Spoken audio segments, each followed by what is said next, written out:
I was thinking about the retail practice of recovering the shrinkage amount from the incentives of the store sales staff.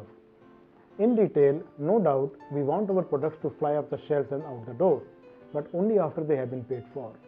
Theft, both by customers and employees, costs us retailers $1 billion every year. According to National Retail Security Survey, theft is the number one source of shrinkage for a retail business. This could include employee theft, abuse of discount, refunds, and even credit cards. While retailers worldwide spend almost $28 billion to control this theft, the most common practice with Indian retailers, apart from the others, is to reduce shrinkage amount from recovering the incentives of the store sales staff. Is it legal?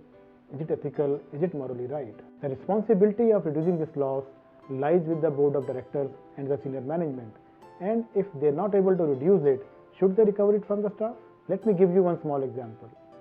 If there is a loss on account of wrong merchandise selection, do they recover the loss from the merchandiser or all his colleagues? Of course not. In case of shrinkages, if there is a clear evidence of the involvement of any staff, he should be punished, amount recovered, and criminal cases filed.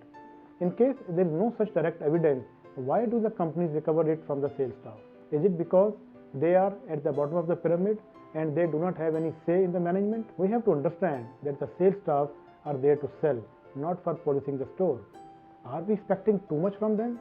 Normally, they are not trained to reduce these losses. Let's study their KRAs and contracts. These are all focused on the sales.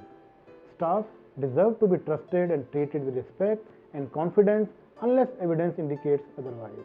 Honest employees are demotivated because of this industry practice. Why should 99% employees bear the brunt of the activity of say 1% wrongly selected staff? Should CEOs, board of directors, and HR heads allow this practice to happen? Let me ask you now, is penalizing the poor sales staff a substitute for the right talent, processes, and technology?